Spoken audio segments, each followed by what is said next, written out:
نه دا تماکو خو زمونږ نقصان نه شو، مونږ کم از کم 8 میاشتې وشو چې تماکو سره لګیا وو، دا سرې را چلوو، دا پکلي دي او یو کار دی بل کار دی ختمیږي نه، ډېره له ستړې کو. خو بس دا لاره طرفه ده او نقصان ډېر زیات وشو. چې دا جال پاڼه چې کومه ده نو دې کپنو والا ته زموږ یو درخواست به دی چې دې ته اهمیت ورکړي او چې کله دا په پټه باندې چوره او د دې هغه سوي کېږي چې له لتې نه ورکوي.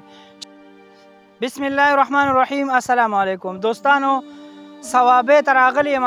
په صوابۍ په کونډ کې ډېر زیات ګلۍ شوې ده او ډېر زیات نقصانات یې کړي. پرون مازدیګر دا ګلۍ شوې ده او ډېره زیاته تاسو له په تصویر کې ښکاري او د دې نه چې کوم نقصانات شوي دي نو هغه هم تاسو له ښکاري.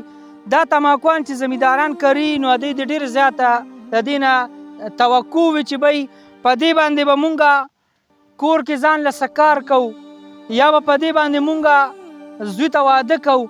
داسې ډېر زیات د دې نه توقع وي چې د تماکو نه. او بیا تماکو د سیزن دپاره دی دوکانونو ته ځي، هلته نه دی قرضې غواړي چې بی مونږ ته سودا راکړه په سیزن کې به درکوو.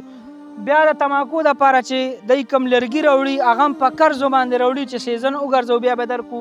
نو ورور مې چې دا نقصانات وشي دا خو د الله طرف نه عذاب راغلی. صحیح ده، په دې باندې دا دریم کال دی په صوابۍ کې دا مسلسل دا عذاب راځي او دا تماکوان بالکل تباه کېږي.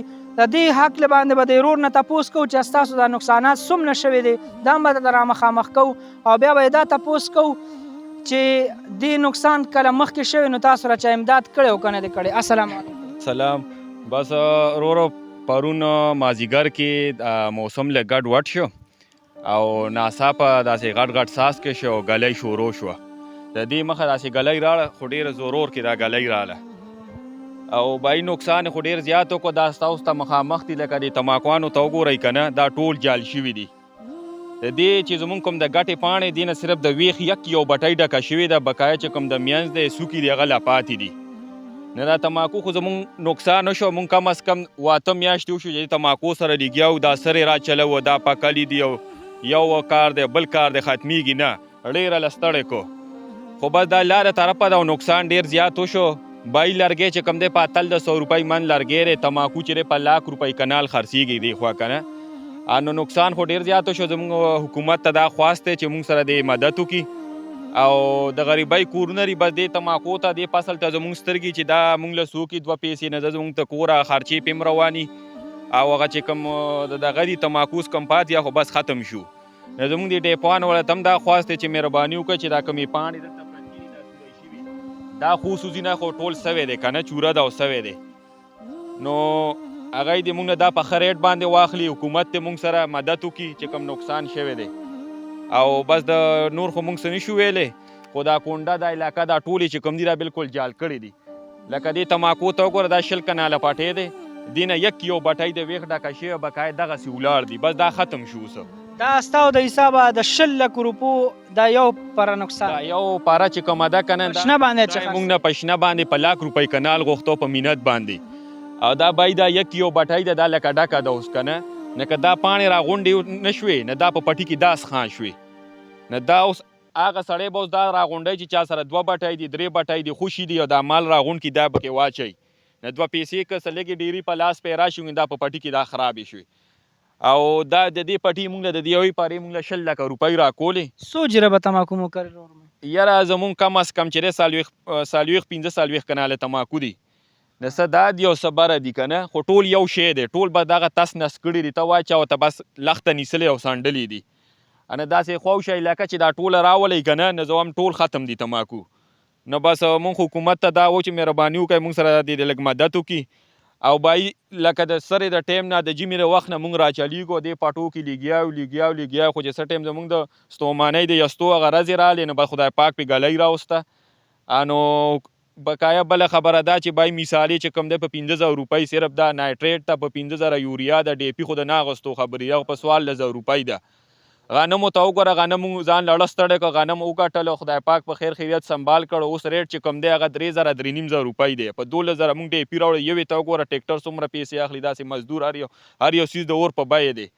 اوس چې کوم دی چې موږ د غنمو دغه ته کېناستو 3,500 من دی بس موږ سره ډېر بد کېږي او موږ د وزیر اعلی علي امین ګنډاپور ته هم دا زموږ خواست دی چې موږ سره د مدد وکړي، د ډیپوانو کمپنیانو والته هم زموږ خواست دی چې موږ سره د مدد وکړي او زموږ نه دا چې کوم دا پاڼې سوری شوي دي، دا تماکو کوم خراب شوي دا دې زموږ نه په ښه ریټ باندې واخلي. دې هکله به موږ څه ووایو پوه شې، دا تماکو دي دا بس پرون مازدیګر پې ګلۍ راغله نو دا یې دقسې ول. ما خپله دقه ځای کې اخیستې دي 15 کناله تماکو او څو دی اغشتي؟ د 3 لکو روپو مې اخیستې دي پوه شې، د 3 لکو. نو بس هغه خاوره شو، هغه نغد پیسې. خاوره شو پوه شې، نو که زما خو که وشو که ونه شو نو هغه خو به زه ورکومه پوه شوې. هغه خو ما ته پرېږدي نه، ما له 2 لکو روپو لرګی راوړی ځان له پوه شوې په نغدو پیسو 15 لکه شوې. 15 لکه دقه شوې. ها اخوا مې نور اخیستې دي خپل ځان لکه د نیمې ورا سره نو هغه مې اخیستې دي نو هغه مې 50,000 روپۍ کنال اخیستی دی لکه هغه لږ کمزور نو چې حساب ورسره کوې نو تقریبا 10-11 لکه روپۍ دقسې دغه شو تاواني شو. نور مخکې الله خیر وکړي، بس دا د الله له طرفه وه، الله دې پکې دې کې خیر واچوي پوه شې. بس په دې باندې زمونږ خو دې دا الله طرف نه عذاب رالو تاسو له ښکاري په دې کې څوک څه نشي ویلی، خو په دې کې به صرف دونه مونږ دا خبر راښکاره کړو چې دا جال پاڼه چې کومه ده نو دې کپنو والا ته زموږ یو درخواست به دی چې دې ته اهمیت ورکړي او چې کله دا په پټه باندې چوره او د دې هغه څه وکړي دي چې له لتې نه ورکوي چې دا هغوی نه په ښه ریټو باندې والي. ګوره د دې غریبانانو سره دغه قسم امداد کو د نغدو پیسو ورسره نشي کولی، دا چورې او دا سوي دي په ښه ریټ باندې والي. مونږ سره یې دقه دغه وکړي چې دا دې رانه په ښه ریټ والي پوه شې، ځکه چې هغوی وایي سوی به ترې لرکوی شین به ترې جدا کوی، نو دې نه چې سوی او شین جدا کړي قسم بیا هېڅ هم نشته. بیا دا بیا سالم یو بټۍ نه کوي. اوس دا که دا یو بټۍ ته دغه کوې دا یو بټۍ نه کوي، دې ته چې دا کومه پاڼه پرېوتې ده پوه شوې دا خو اړو رسېدي ده. ځکه دا که موږ راغونډو اوس دا اوس د راغونډولو دي هم نه، ځکه دې کې خټې هم دي دا پاڼه خرابه ده، دې باندې دغه اوبه تېرې شوي دي. دا چې کله وچه شي دا به موږ راغونډو نو هم که راغونډه کړو نو که د چا بټۍ وزګاري نو وابې شي پکې، که نه وي وزګارې نو دا به دغه کوي بغیر به یې ځونډوي چې دغه شي بټۍ وزګاره شي نو بیا به بټۍ ته ور دننه کوي.